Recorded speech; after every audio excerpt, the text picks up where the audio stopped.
All right.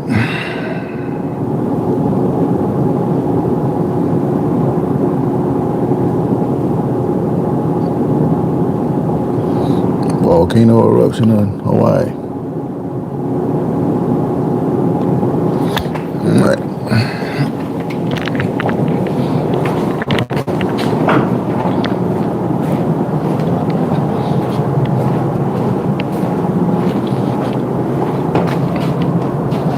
I should have left it alone.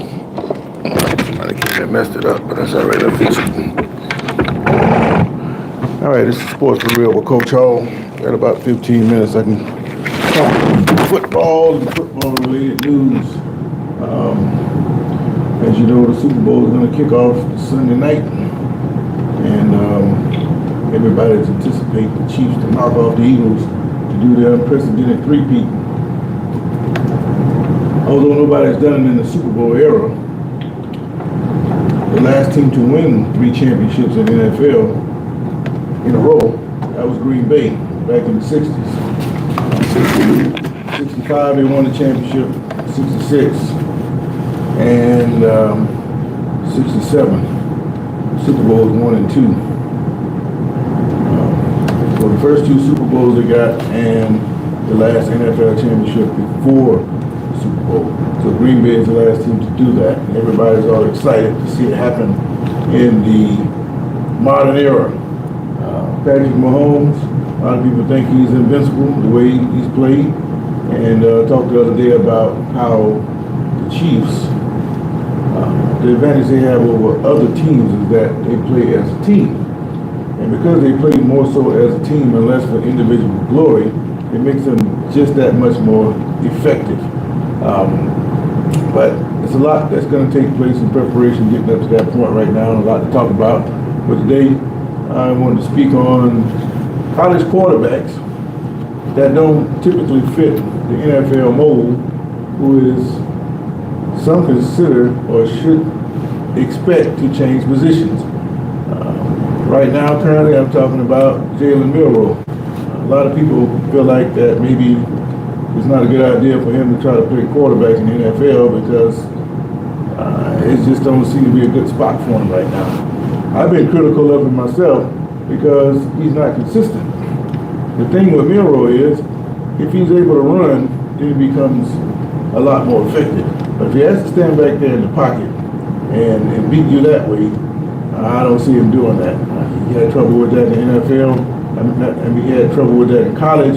And if he were to make it on the NFL roster, he was going to have a much more difficult time trying to beat those schemes that they come up in that league. I thought that, given his grave inconsistency at Alabama, I think he should have stayed in school another year. If not there, he probably could have went somewhere else and got some more playing time. Then come back next year and be better prepared. But nope, you want to follow the trend like everybody else and take a shot? Hey, God bless him. But at the same time, I don't think that's a good decision.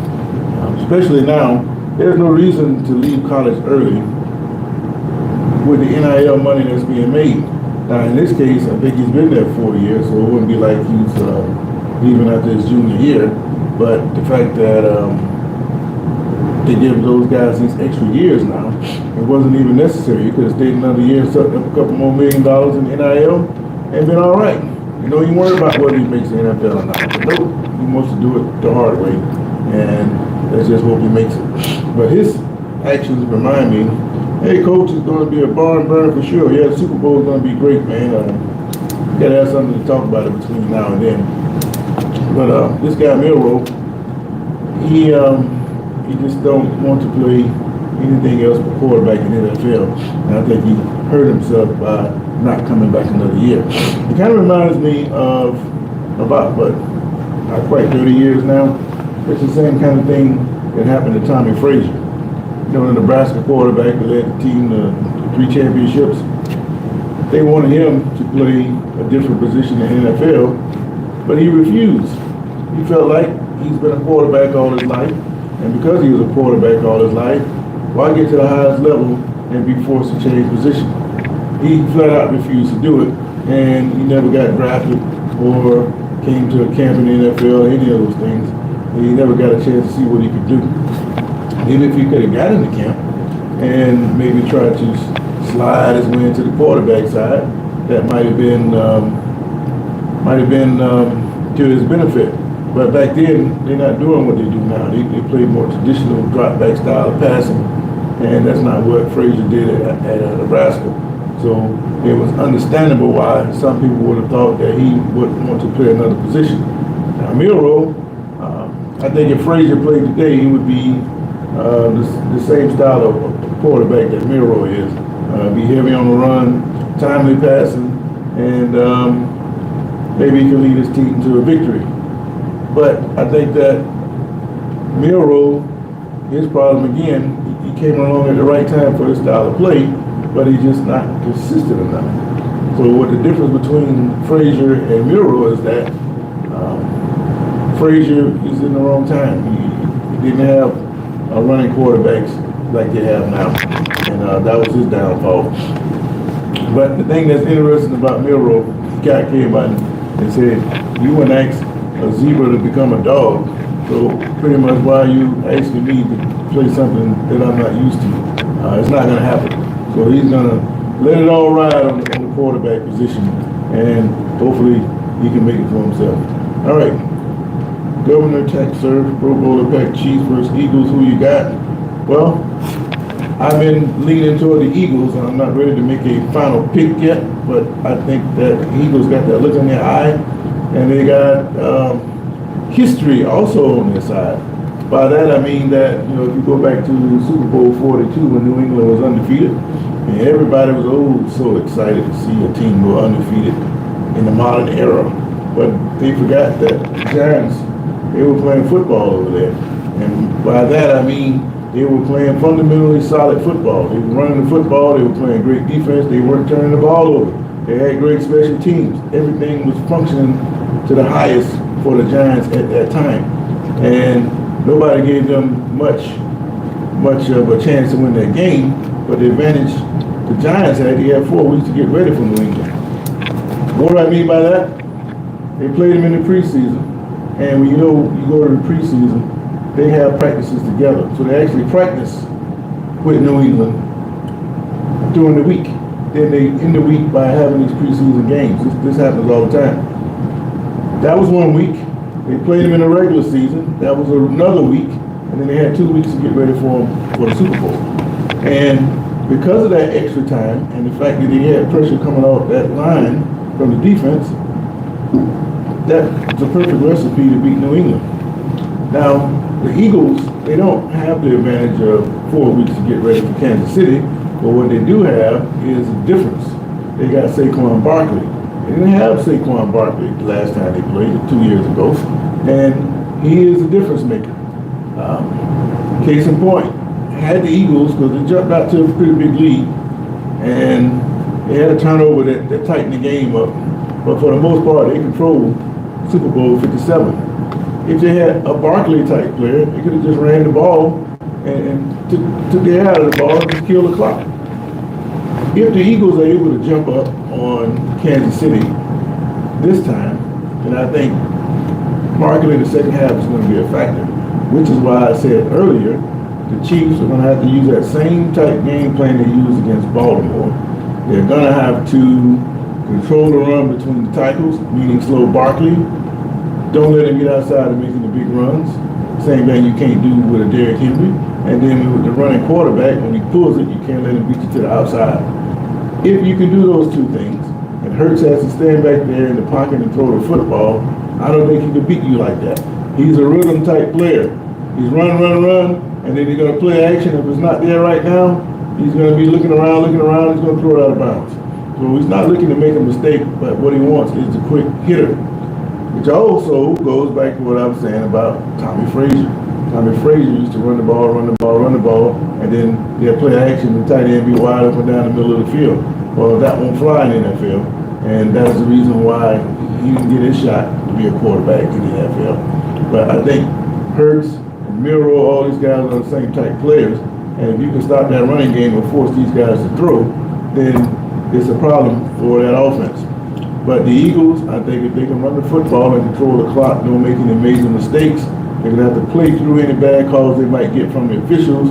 And pretty much they're going to have to get a double-digit lead halfway in the fourth quarter, I think, for them to have a chance. Because anything close, the heart of the Chiefs and unwritten fate, I should say, allegorical fate. How about that? If you don't know what allegory means, that means hidden meaning.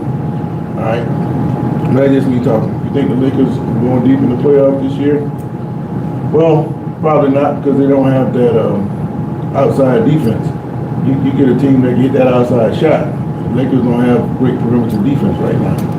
LeBron is going to get his points, and if you can get those two guys to work together, it can be effective. But I think that the advantage for the Lakers is that they have that young fella that they can build around in the future.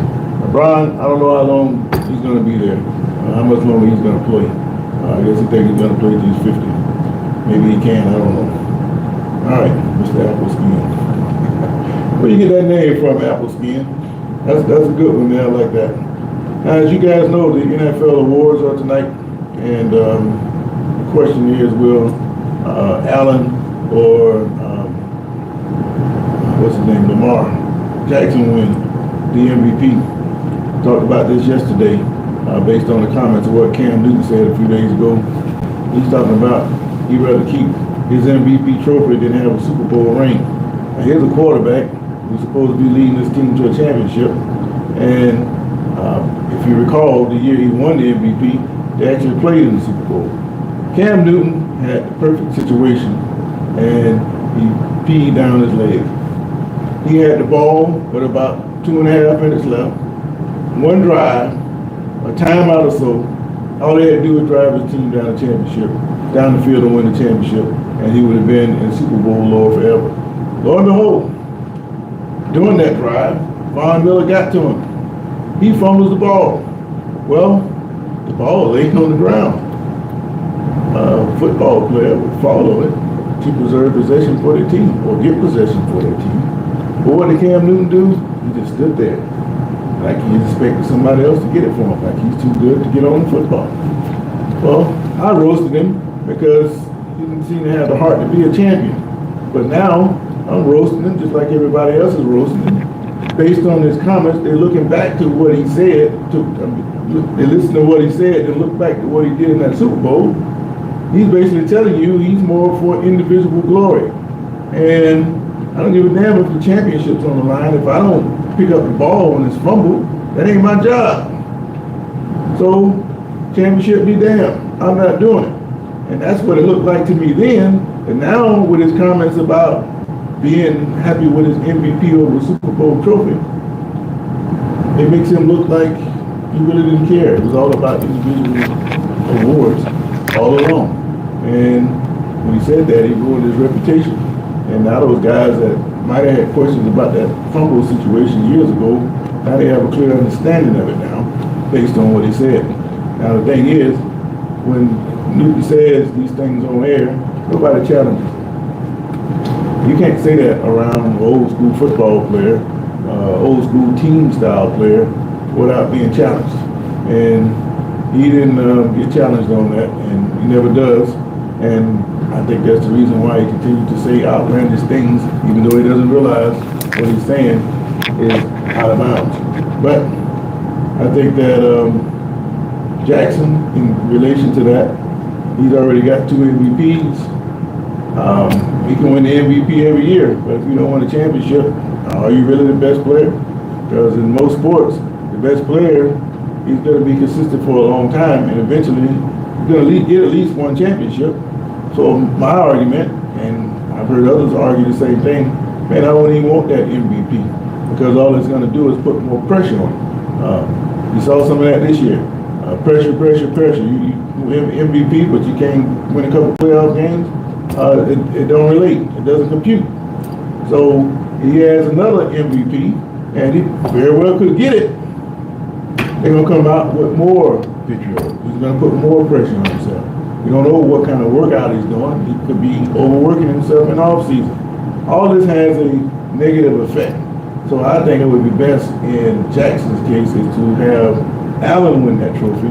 So that can be a motivation for him well, I felt like I had an MVP season, but I didn't get that award, so I'm going to come back out next year and show him. That could be motivation the positive way instead of having it weigh on him as the year goes next year. It's just like Baltimore, they win games, and Henry has great games, and next thing you know, he won the game, but then they always refer back to last year. Yeah, you won this game, and you guys got a great record, but that's the kind of thing he has to deal with. All right. Who do you think's going to draft Deion's kid?